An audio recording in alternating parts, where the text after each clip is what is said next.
Hi guys, welcome to this episode of Dad to Dan. In this episode we're going to sort of cover how to find customers, albeit whether you've just started out in sales or whether you're a small business owner yourself. It can be quite tricky trying to find the right people at the right times, so I'm just going to ask Dad and we'll have a little chat, see what he comes up with. Right, so Dad, we've got a job in sales. Pressure's on, you've got to find some new customers. What do we do? I think it depends where you're coming from, obviously what job you're in. Hopefully if you're in sales, then you've probably been given a list of customers, and there'll be some sort of handover that you get saying, well, Joe Blogs at that place is a really good customer, and oh yeah, he's never used us, that sort of thing. The difference might be if you're starting your own business and you're selling. You're starting your own gin distillery, say, because you like gin. We do like gin. So we start a gin distillery. Now you could say, well, in your area, every single bar and hotel, pub, etc., is a potential customer. And you say, great, loads of people to go see. But it's going to you could do that, and you could go around and see every single person, and by playing what they call a numbers game, you probably will win. There's an old adage, the more people you see, the luckier you get, which comes from an old sporting adage. Yeah. But it's the same sort of thing, that you can. The more people you see, eventually some bugger's going to buy your stuff, as simple as that. But it's not very smart.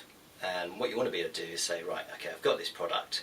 Who is the most likely people to want this first? So go and see those. So who are already the gin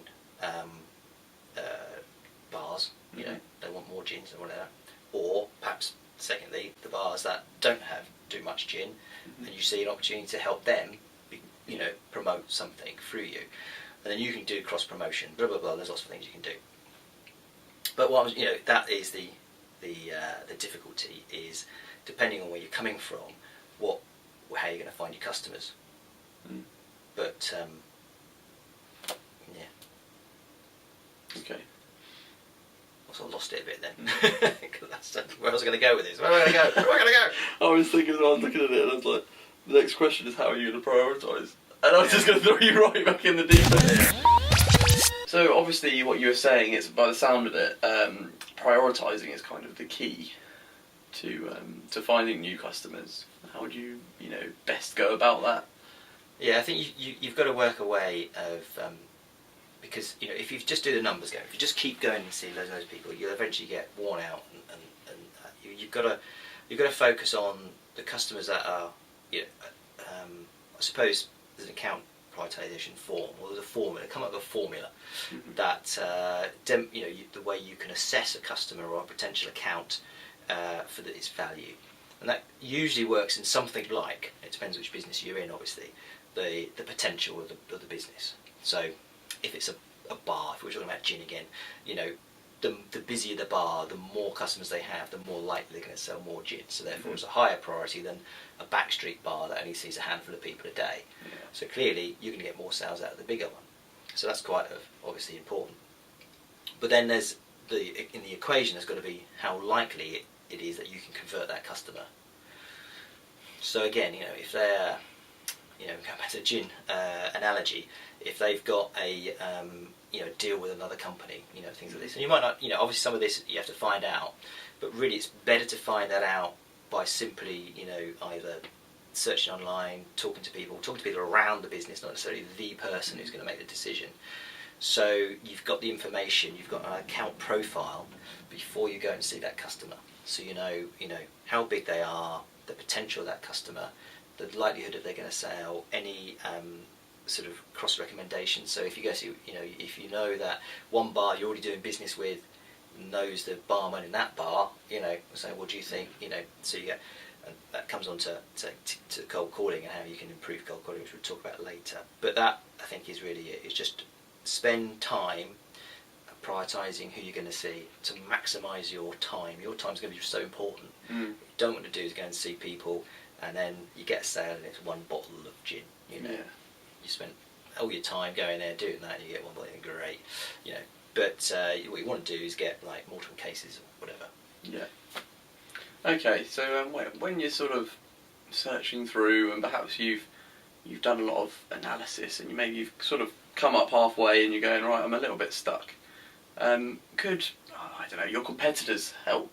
You know, if you look at your competitor, could that help give you an idea of customers? Yeah. I mean, it's something, obviously if your competitor's selling somewhere, then there's likelihood there's a good reason why they're doing that, so there's that way. And there are, in lots of different businesses, there is market information of some description that you can use to assess where the big business is, and so it's really getting hold of that and using that to help that prioritisation process. Mm-hmm. And I suppose working out a little bit as well the relationships they have. Yeah. I think it's really important that if you get the two things really to remember when you're given a list of accounts. It's always when you start a new sales role you get given a box or a list or an electronic thing. These are all your customers. Go and see them. And that's it. And that's often how you sort of start out. You think, well, okay. And there's sometimes you don't get much instruction on who you should see first and why you should see them.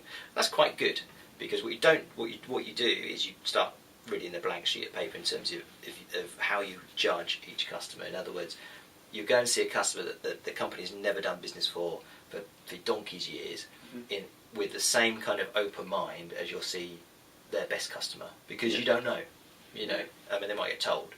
And there's a classic story that I've got to tell you, which is one of Richard Denny's books, which I actually recommend, is he talks about salesmen for Clark's shoes, and they go back in the 70s. They send their best salesman, and they say, well, we need to export more stuff. We're going to go to some of the emerging markets. They send their best salesman out to India to start selling shoes, and he takes some samples, takes a bag, gets a plane, goes out to India. Gets out there, and they get a telex back, and telex in those days, it wasn't fax or phones in those days. They said, get me a plane ticket back, because nobody in India wears shoes. So I thought, okay, that's no good, and we never sell shoes there.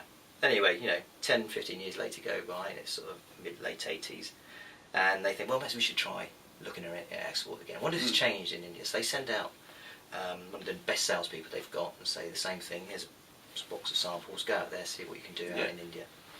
He gets out of India, the same thing, he telexes back exactly 24 hours after he's been there and says, send me all the shoes you've got, nobody here wears shoes. And I think that's the classic kind of way of looking at your territory, isn't it? Is it a vacant or is it that?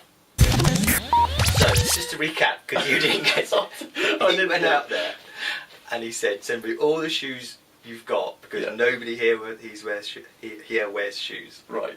Get that? So he needs everyone shoes for everyone's shoes, because nobody's wearing shoes. Got that now? I got it now. Hi. So I mentioned in this episode Richard Denny, who was a guy, or a book of a guy that I read early on in my sales career, and I must admit it was a very good sort of starting block for sort of professional sales. I haven't got the book anymore. It's Richard Denny, Selling to Win. This is the 21st anniversary edition, and it probably does need a bit of an update, because I seem to remember when I read it, which was back in the 80s. Even then it seemed a bit dated. But it's a really good mix of stories, anecdotes that he's had. The story that I used about the Clark's, or the shoe salesman, was out of that book. And there's one about Edison and the light bulb, and how many times he took before he found invented the light bulb. I think there's loads of things like that which make the book quite interesting, though whether the strategies and techniques are as sort of inspirational now, but I think as a sort of guide to being a professional salesperson is really good. So it might be worth, if you want, having a look at that. Again, I'll put a little link in the notes of this YouTube video so you can find it easily. Cheers.